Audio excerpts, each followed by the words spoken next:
Sila po, they reach home na po, mga kababayan. Ay hindi, may isa pang pakulo yung mga DDS. Hindi mauubusan ng pakulo ang mga DDS, mga kababayan. Yung mga nakakahiyang bagay, hindi po sila mauubusan ng mga ganyan. Bakit to? Eto, meron silang ipinagmamalaki. Grabe, yung ibang mga lahi. Yung ibang mga lahi, pinagtatayo pa ng rebulto si Tatay Digong gamit ang coke. Naniwala naman ho. Naniwala naman ho, mga kababayan. Ayan. Di ba? Proud daw. Proud. Nakita ko, binasa ko yung mga comment section, mga bossing. Proud. Tatay Digong. Grabe. Ibang lahi na-appreciate si Tatay Digong. Di ba, Sir Jaime Marcelo Castillo? Ibang lahi na-appreciate si Tatay Digong. Pero yung mga kapwa natin Pilipino, hindi. Grabe ho Pero napaka-ano nila, mga bossing. Napaka-creative po nila. Imaginein mo, gamit po bote ng Coca-Cola. Tayo daw hindi natin na-appreciate. Meron pa. Hindi lang po iyan, mga kababayan. Ay! Bakit ganito naman? Sandali, ano nangyari dito? Ay, si Shiro Kansaki. Shiro Kansaki, ikaw ba yung gumawa nito? Sino? Si Marijo siguro ang gumawa nito. Ano? Tingnan, bakit naman ginawa niyong ganito? Ay, hindi. Ayan, may nag-sculptor. Ibang lahi din, mga kababayan. Ibang lahi din, Yung si Sir, umakyat pa.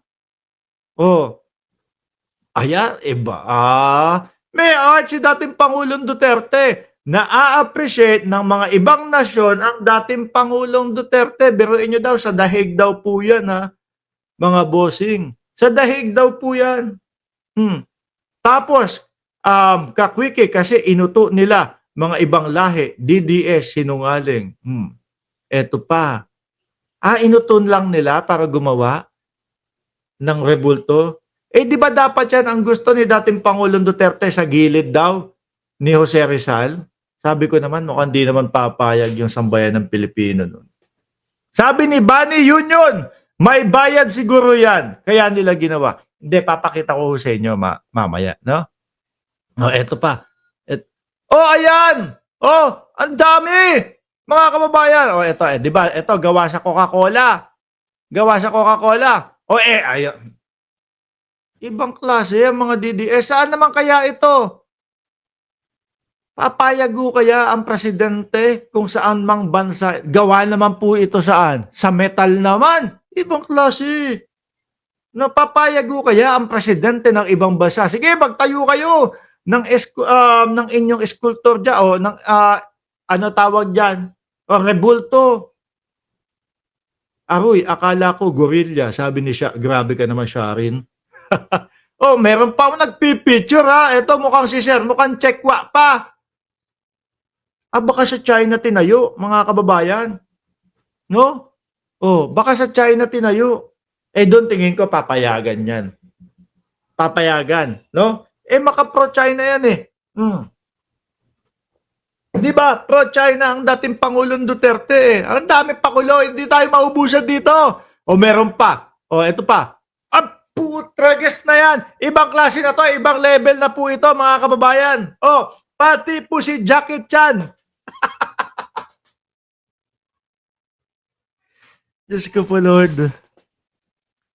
Mga DDS, hanga kami sa inyo. Pagkakalokohan, hanga.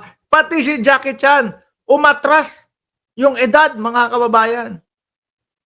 Ngayon po, nakikita ko na si Jackie Chan no? Maputi na buhok, yung hindi na kailangan mag-ayos-ayos kasi tanggap na yung katandaan. Medyo bagsak na. Iba na. Lolo style na ho, mga kababayan. Dito, bumata. Anak ng tinapa. Biruin mo, bata pa lang si Jackie Chan. Nasa prime pa lang niya ng kasikatan. Idol niya na si Tatay Digong nila. Sculptor din pala ito, mga DDS.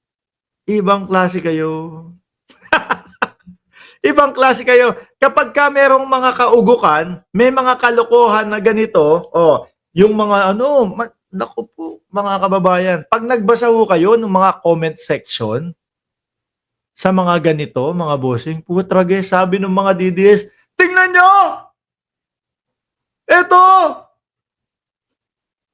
Ang dating Pangulong Duterte, ang tatay namin, iniidolo. Sabi pa, meron pa iba doon.